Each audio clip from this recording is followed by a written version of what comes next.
Blizzard made a name for itself in the action RPG genre when they released Diablo way back in 1996. Whether you're returning to the phenomenal gameplay of Diablo 2 Resurrected, or dreading the inclusion of Immortal's pay-to-win aspects, the lead up to Diablo 4 has fans feeling a mix of nostalgia for previous games and a bit of trepidation with where the series has gone.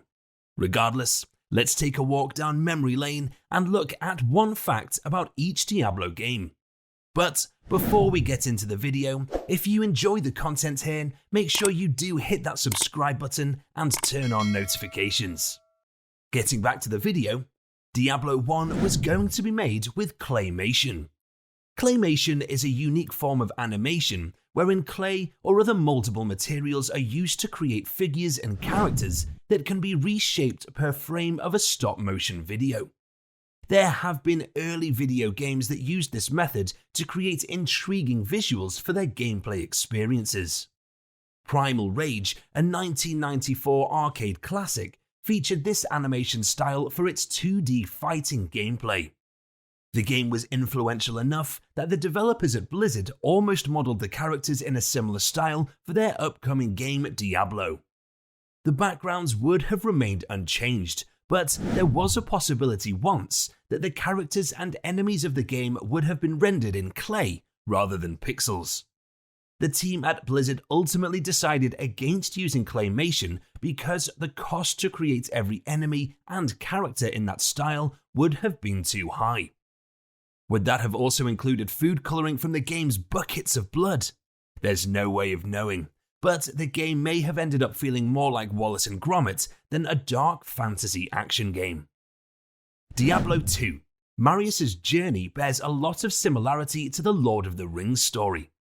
The Lord of the Rings has inspired countless fantasy stories in its wake. Basically, any story with dwarven blacksmiths or forest-dwelling gnomes is probably inspired at least a little bit by Tolkien's fantasy tales. The Diablo series draws on several sources of literature and media to shape its world, but there are a ton of parallels between the second game's character Marius and the protagonist of The Lord of the Rings, Frodo.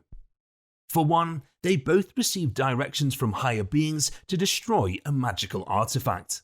The artifact itself is too powerful for both of them due to their statuses within their respective worlds as humble nobodies. Plus, the artifact has a corruptive power that both carriers had to overcome. The main difference is in the conclusion of each of their journeys. Frodo triumphs in the end and destroys the One Ring, saving the world in the process.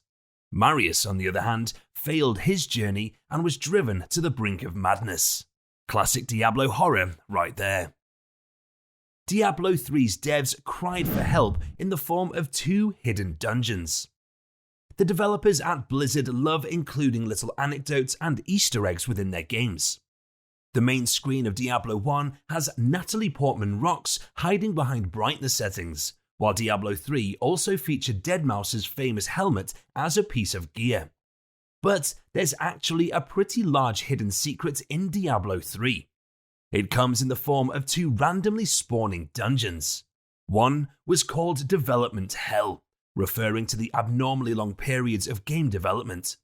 The other is called Quality Well, made by the game's quality assurance team. There are even 2 unique monsters only found in these dungeons named Jay Wilson and Josh Mosquera. In fact, the zombies roaming these mini-zones are all named after team members who worked on the game.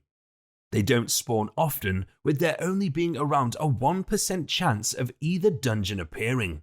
Plus, the player must be on one of the higher difficulties for it to happen.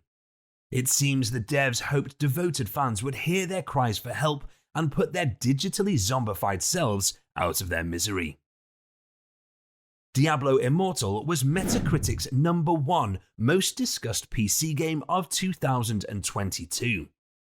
It's no surprise that Diablo Immortal made a huge splash when it was released in the summer of 2022. The game had already been met with widespread backlash when it was revealed years earlier at the now infamous showcase, where fans were disappointed to hear the game was supposed to be strictly playable on mobile. Well, Blizzard listened to the fans, sort of. They did in fact port the game to PCs, making it playable on Diablo's long-running #1 platform of choice. However, Immortal made Metacritic's #1 lowest game for a time, with a whopping audience score of 0.2 out of 10. The criticisms were well deserved, considering this game was mired with terrible microtransactions and pay-to-win aspects. While many praised the execution of the combat, world, and character classes, it was the greed on display by Blizzard that made this title heartbreaking to many. This buzz kept the game in conversation for better or worse across the latter half of 2022. Many were disappointed with the free-to-play title's adherence to the worst aspects of mobile games. By the end of the year, it was awarded Metacritic's #1 most discussed PC game of 2022. Considering the PC port was a response to initial fan backlash, maybe Blizzard would have been better off just leaving it to mobile after all. Diablo 4 is going open world. Diablo has utilized zone-based levels for the Diablo series across all of its previous titles. While the games weren't linear, they did shuffle the player through a chosen path of regional progression. The zones were mostly open areas, but players also had to follow distinct paths between areas where a normal open world knocks down those kinds of barriers. There have been some new updates in world design with the newest entry in the series, Diablo 4. Along with more options of traversal, like climbing cliffs and leaping over chasms, the game will lean more open world with the way players can now tackle the story. Players will be able to select any region to explore after the prologue, rather than the predefined order of settings from previous games. Each region can be tackled in whatever order this time around, opening up the possibilities and giving the player more choices in shaping their own journey. The Diablo series has had a tumultuous history spanning over a quarter-decade of game releases. There's tons of fun facts about each of the titles, so let us know down in the comments what your favourite fact is. Don't forget to like and subscribe for more gaming content just like this.